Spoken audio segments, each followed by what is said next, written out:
Hello, I am in London at the home of Jonti Picking, creator of Weebl and Bob and godfather of viral animation. I'm gonna go knock on his door and he's gonna show me around.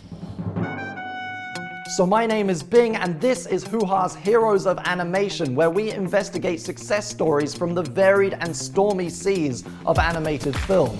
In the digital age, animation is being seen by more people than ever before and is being made by more people in hugely different ways.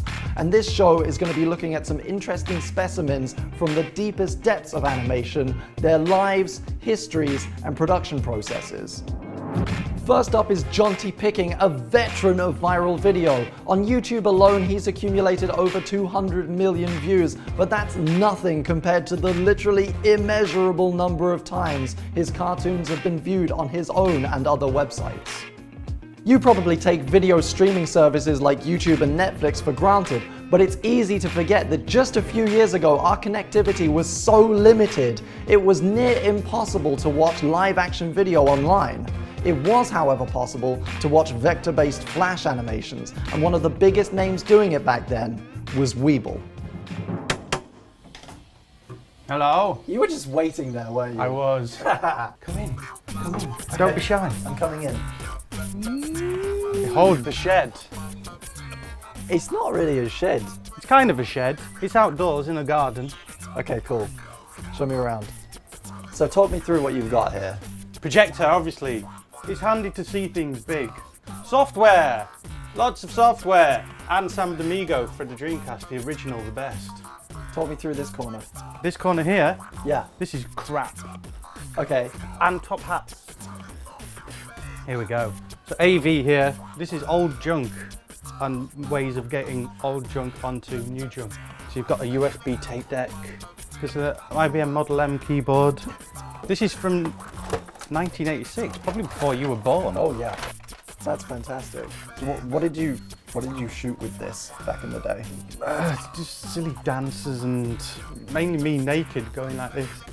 Talk me through this amazing area. Okay, underneath here we have a beast of a PC, 8 cores I believe, 32 gig of RAM, an SSD drive, an uninterruptible power supply in case the power goes off, which it does and you don't want to lose work. No. 2 monitors and this tablet one does all this business. Woo! Like driving a car. DJ decks, because why not? No, my old Akai sampler. It's got a floppy drive. It's quite old. It's got a floppy in it. We've got a copy of MS-DOS here. Oh yes. Look at it. If it was actual lasers, it'd be much cooler. I've got lights, I've got green screens, I've got all that malarkey. In case I do. What have you used that for? I did a song about shots. You know, a song about shots, where I'm like this.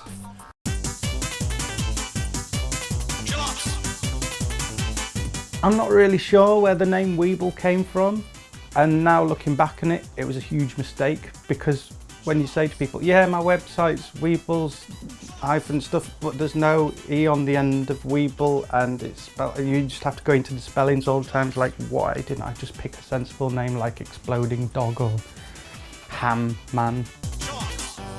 I think my style of animation is probably best described as sort of absurdist and very immature. I intentionally try to be quite annoying at times, because I think annoying tends to stick in the head a lot more than most other things. Look at my horse is amazing, give it a lick. It's just like crazy. Have a stroke of its mane, it turns into a plane, and then it turns back again when you tug on its winky. Do you think so? The worst thing you could ever say is like, nah. Like, oh, I don't really have a strong opinion or feeling about this one way or the other. I'd rather people either loathed it or hated it, or loved it and were ecstatic about it, you know? At least you've done something there, you've got a response. So yeah, that's what I aim for, some sort of response.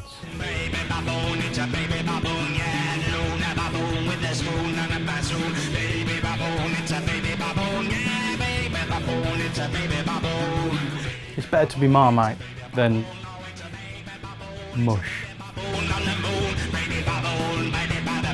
How I got into animation is kind of weird, sort of everything that I learned up to that point came together in a glorious and unexpected way, and I was very fortunate. I was working as a web developer for a big London company and just messing around on Flash and thought, hey, I could make animations with this.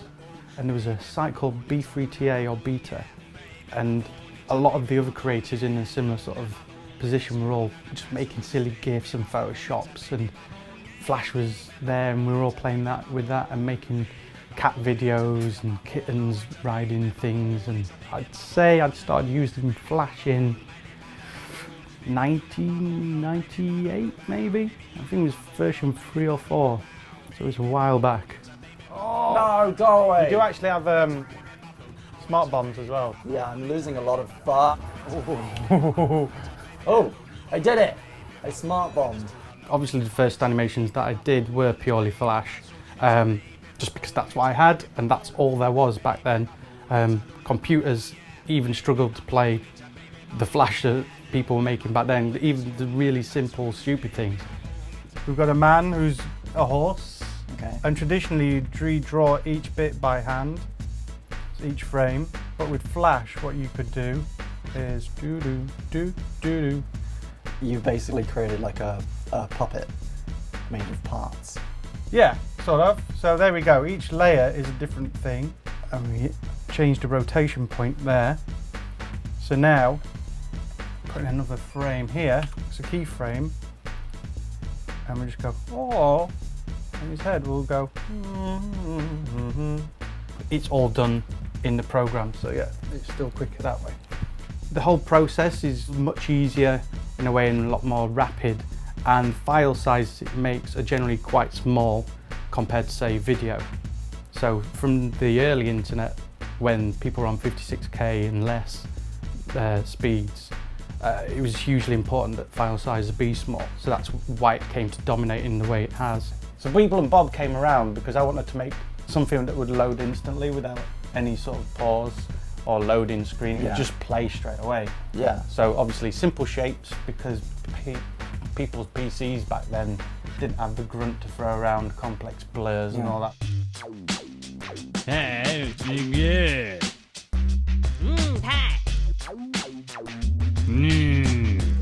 So the first episode of Weebl and Bob was uploaded in 2002. Yeah. Not to YouTube, but Flash to Newgrounds. It was No, just on Weebl stuff. Yeah. Le donkey, donkey de la, le donkey,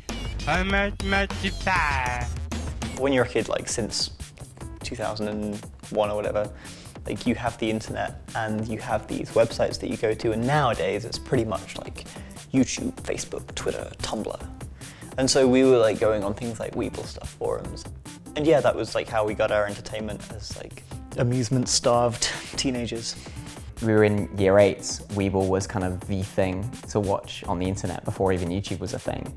So eventually, as things did get more popular, I had to pay for my own servers and stuff, which at one point was costing me £2 a month, which thankfully has dropped. Because obviously I wasn't making any money off it at all. There was no adverts, there was like, it was just done for the love basically. It was all part of the big games like, hey, who's got the most views? Yay! Oh, it's costing me a lot of money. Oh well. It all just eventually came to a head one day when MTV phoned up and said, do you want to write a series for us? And I went, yep, quit my job and have made cartoons ever since. And how's that till next the break? So when Weebl and Bob was syndicated to MTV, Yeah. they changed the name to Wobble and Bob. Yeah. How do you feel about that? Did you fight them? I did try, but you know, they're going, oh, lawyers, we have to What do was this. their reason for Hasbro used to make a toy called the Weebl or Weebles. It's a thing, made like a half-hour show on MTV2, and apparently it did better than Jackass, which was good.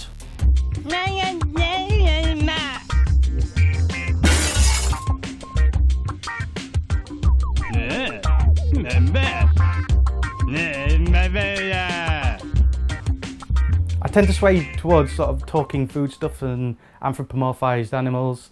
What's that over there? An armadillo!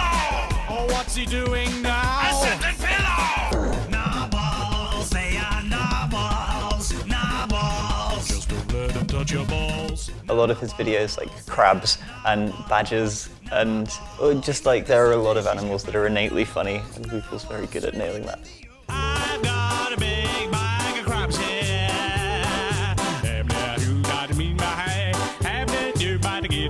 Yeah.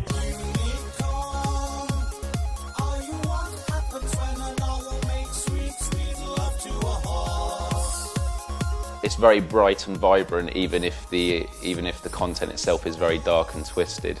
Boo! Armadillo! Boo! Armadillo! Boo! Armadillo! Boo! Dr. Philo!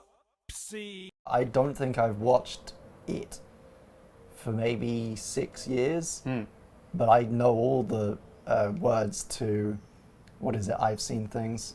I've seen What's his name? Scampy. Scampy. Yeah. Yeah. See, I don't even know what it's called, But but I know all the words. Yeah. I know all the words. I can just reel them off. I've seen things. I've seen them with my eyes. I've seen things. They're often in disguise, like carrots, handbags, cheese, toilets, Russians, planets, hamsters, weddings, poets, Stalin, Kuala Lumpur, pygmies, budgers, Kuala Lumpur. I've seen things, I've seen them with my eyes. I've seen things, they're often in disguise, like carrots, handbags, cheese. Well done.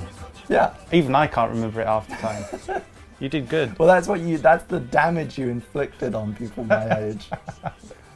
It's like, that's valuable brain space. Yeah. I could be using that to know, like, science things or languages. Maybe, you know, that is important science being learnt right then. I often try and educate. I'm kind of obsessed with thinking about why something is funny, and I have no idea why Weebl is funny. I still have no idea why Badgers is funny. Yeah, I had the chance to work with Brian May and Brian Blessed, all the Bryans, on a thing to try and stop the UK badger call. Brian May's here. Oh wow! And he's like, it's just little old me writing silly songs. This is crazy. Cool! Went round his Homestroke studio, which is a bit bigger than the shed. There's Brian Blessed holding court at the end of the table, just going rah rah rah. And when Brian Blessed is holding court, no one else can talk because he's so damn loud. But he did his thing. He's amazing. He's just like a force of nature, that man. It was just, yeah, what a great day.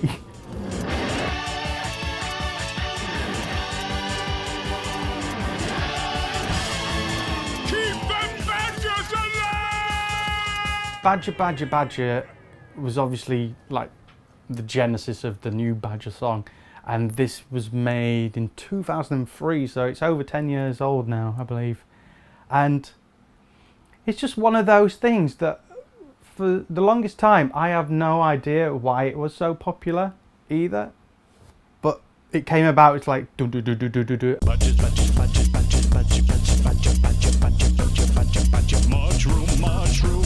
Badger, badger, badger, badger, badger, badger, badger, badger, badger, badger, badger, mushroom, mushroom. Badgers just feels like the internet made it and it just appeared one day, as opposed to kind of being made by a person. And I think animation has that quality of just feeling mysterious.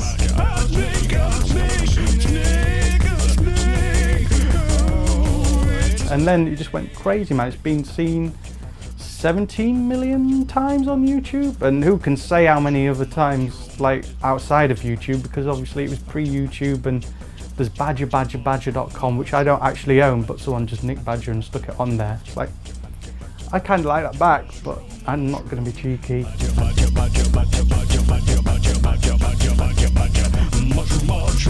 We've done bits and bobs for Channel 4, and we've done a few adverts as well. I was voted most annoying advert of whatever year it was, which is good. Back to being annoying. Yay! Yeah, the commercials have allowed us to set up the shed, hire the people to do the things. The YouTube money basically keeps us ticking over, but when we get a commercial job in, it actually allows us to grow a little bit and have a little bit of breathing room. And literally, this is years and years and years of saving. This isn't just me going, yeah, I'm rich. It's not. It's just hard graft over the years, just plough it all back in, and hopefully one day we'll have a proper studio with all the animators in there rather than guys sat in their little rooms around the world. I mean, I haven't met half the people we work with. It's all done over Facebook or IRC or Skype. When I first started, it was just me doing pretty much everything. And as it became a business, I guess, more people had to start getting involved. Roughly about 16 people we work with on a regular basis. We've got people in America, we did have a guy in Australia, Sweden I think we've got a chap. There were lots of people in the UK as well. You don't have to be in the same room, you don't even have to be in the same country. Internet, woo! Every morning is a different shape. Let's guess what it'll be today. Then we'll go off on an adventure. Shapey Dave was this pilot he put up in which this character is changing shapes again and again, and in the end gets a bullet in the head. It was all very happy and jolly, even though the content itself was pretty dark and horrific. Please, asshole! What's going on? Look out, he's a gun! I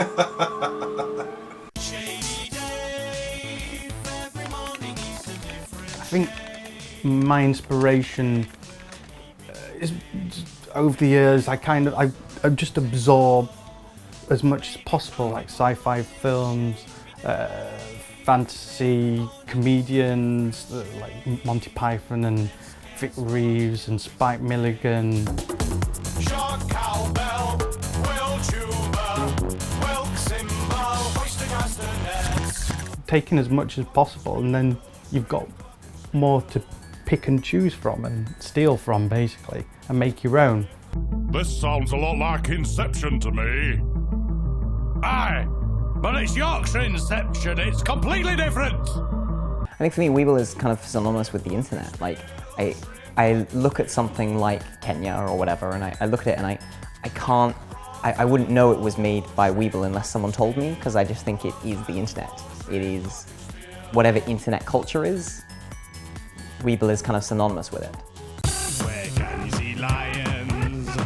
Only in Kenya. Kenya. Oh, Kenya. I think people on the internet in general kind of do things because they want to be seen. And the whole feedback thing, it feels like you're a focus of something. And to me as well, the whole sort of being a gamer, it's kind of, I've made this, it's hugely popular, or I'm winning. It's kind of a high score thing in a way. Look at my horse is amazing. Give it a lick. It tastes like... Whatever his inspiration is, you'll just be surprised every single time, and I think people like that. For a channel to be successful, it needs to have something consistent, which is good quality animation of a style, but the fact that you keep guessing and wondering what song is going to be next is amazing. Okay, are we settled now? Badger, badger, badger, badger, badger, badger, badger, badger, badger, badger, badger, mushroom, mushroom, duck. I apologise. Well, this is obviously not working, so I'm going to get Jonti's help and make a song with him. Jonti! Jonti! Jonti! Oh, it's you! You know, Hi, Bing! You know how we're really good friends? Yeah? Let's make a song about me. About you? Okay. So where do you start when you're like opening up a completely new song? Generally, it's useful to start with drums, I think. Fix up, look sharp! I love his voice. Tropicana!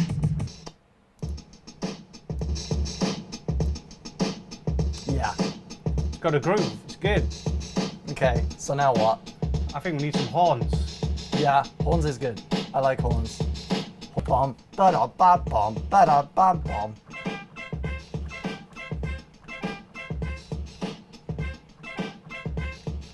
We need some bass. We need some fat bass.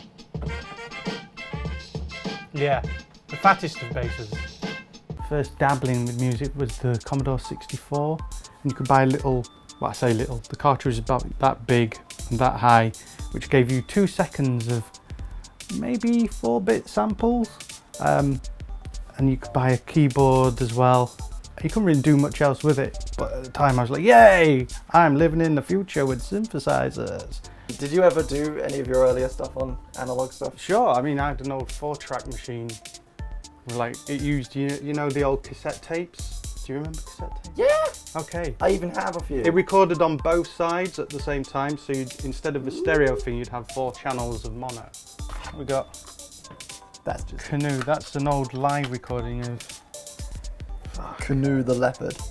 The Leopard was a pub in Doncaster. Okay. And Canoe was I was part of a band called Canoe. It was all done on Amiga. Oh, fantastic. An analog synth live. No sequencing as such. So we need to lay down some lyrics, Yeah. I think. What rhymes with Bing? Sing. Chicken wing. Hey Bing, what are you making? Something about documentaries and animation. Hey Bing, what's the situation?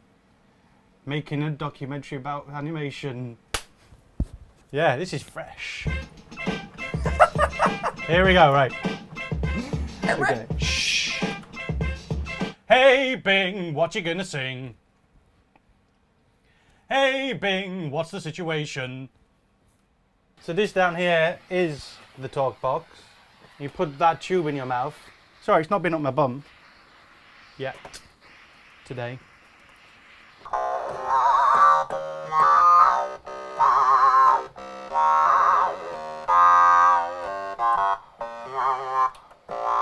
So everyone says, oh, Daft Punk vocoder. No, it's never a vocoder. Nah man, Talkbox. Talkbox. Talkbox all the way.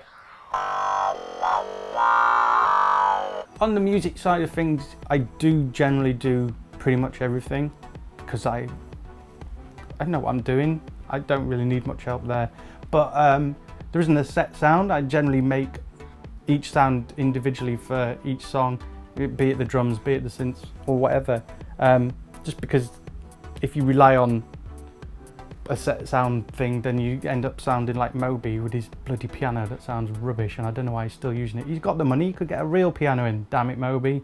Do you like that like crazy scientist voice? Why not? Okay. We're gonna mix it together. Yeah.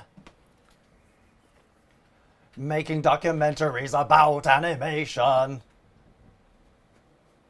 Something ridiculous into a talk box.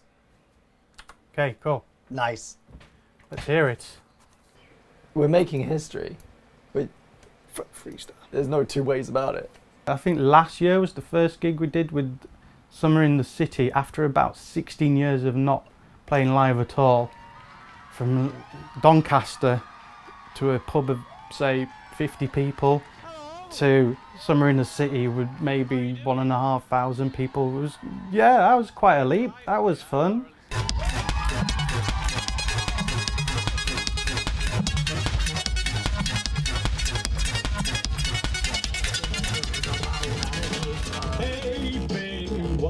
So we take it back up to... And that's why he is even more successful than a lot of animators, is because he has music, and comedy and music fused together always tends to make the most popular videos on YouTube, because it's replayable and shareable. All right. God, we look like crazy people. Can we add keytar to this? Yeah. You can do it all yourself, you can get it out there, you can make money from it just by uploading onto iTunes. There's also Bandcamp, which lets you download in whatever format you want, and people can pay what they want. I recorded all of that. Good. It's fantastic that you are now the record company, and if you can promote it and you can get your audience, then they will come and they will buy, and you don't have to worry about someone going, oh, well, you signed over this and now you owe us 5 dicks in your mouth. You go, I don't have 5 dicks in my mouth. Well, tough luck, Coldplay. Here's Moby. Awesome. Love it. What should we call it? Call it Hey Bing. Yeah, let's call it Hey Bing. Hey Bing, HuHa mix. I think the best thing though, realistically, is when someone emails you and said, I was really down, but then I saw such and such, and you know what, you made me feel a lot better. It's like, oh, touch someone's life, that's success, I think.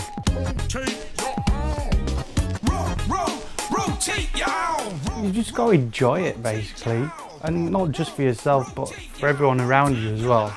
Just be nice, enjoy it, because you aren't going to be around here forever. So what's the point of being morose and just like, oh, I've got to do this? Just do the things you want to do, but be nice about it on the way. Well, I hope that gave you more of an insight into the world of Weebl, and I hope you stick around for the rest of the series. Make sure you're subscribed to HuHa for the rest of these amazing exclusive documentaries. And over the next few weeks, I'm going to be traveling the country, talking to some amazing, weird, wonderful, sometimes scary, twisted animators. Next up is Lee Hardcastle, with one foot in more traditional stop-motion animation techniques and the other a little further into absurdist internet humor. So in the next episode, you can expect some blood, some guts, some gore, some other bodily excrements. My name is Christopher Bingham. My friends call me Bing, and I will see you in a couple of weeks.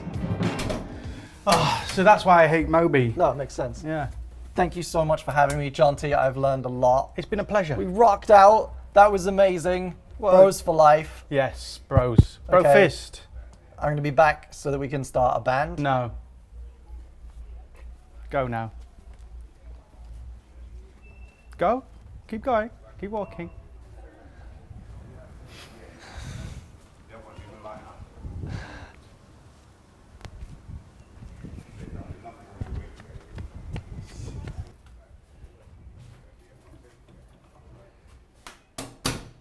Hey Bing, what you gonna sing? Something ridiculous into a drama. Hey Bing, what's the situation? Making documentaries about animation.